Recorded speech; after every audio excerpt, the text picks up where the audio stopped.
All right, let's get back over to Chris. Gosh, you're going to have your head on a swivel with all these storms popping this weekend. It will be busy. If you have our free CBS Denver weather app, it will probably buzz a few times at some point over the weekend, letting you know about the weather. It's going to turn quite active, and it's also very warm right now. We are in the 80s and 90s all across the eastern plains. Notice it's a little cooler out to the west. There's more extensive cloud cover in central and parts of western Colorado. Diane Sprague, northwest of Brush, 91 and 93 already at Dan's place up there in Westminster. It's warm here in the metro area. I want to show you the relative humidity map and give you a little quick weather lesson here. If you look at this, the numbers are relatively low, 20 and 30% showing up for most locations, but it's humid. It probably feels that way to you outside, and this is why you always hear me talk about the dew point. This number here, it tells us the actual water vapor in the air, and the higher the number, the more humid it is. 40s and 50s for this part of the country is a lot of water in the air, and this is why we're concerned about showers and storms with flash flooding today. This moisture is coming all the way from the tropics. It's the monsoon wind bringing it into Colorado.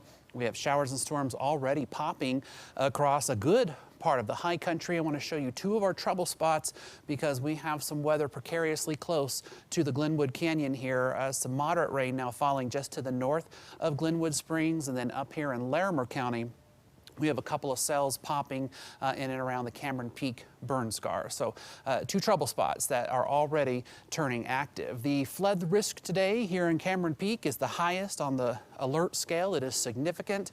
All of the rest of our burn scars elevated, and we do have a flash flood watch in effect for all of Colorado's high country. This goes through 9 o'clock tonight, and there's a good chance we will see some areas possibly put under a warning. I want to show you the FUTURECAST here. You can see just scattered showers and storms over our north central Colorado burn scars. It's fair game. We could see a couple of rounds, and some of these may go well into the evening tonight. On the statewide view, it's the same story. Widespread coverage of these showers and storms with very slow movement. That's why we're worried about heavy rain. And some of these may even make it into Metro Denver closer to 6 or 7 o'clock tonight. This is 8 o'clock, and you see it's still pretty busy here on the FUTURECAST. So Dave Aguilera will have his work cut out for him tracking storms tonight. Well into the low to mid 90s today for Denver as we climb toward our daytime high, a 50% chance of storms, 60s tonight. Storms will end by midnight. Highs on the eastern plains could near 100 in a few areas. You'll have a little bit more sunshine. If you're going to Cheyenne for Frontier Days, they'll have a few scattered storms too, with highs in the 80s over the weekend.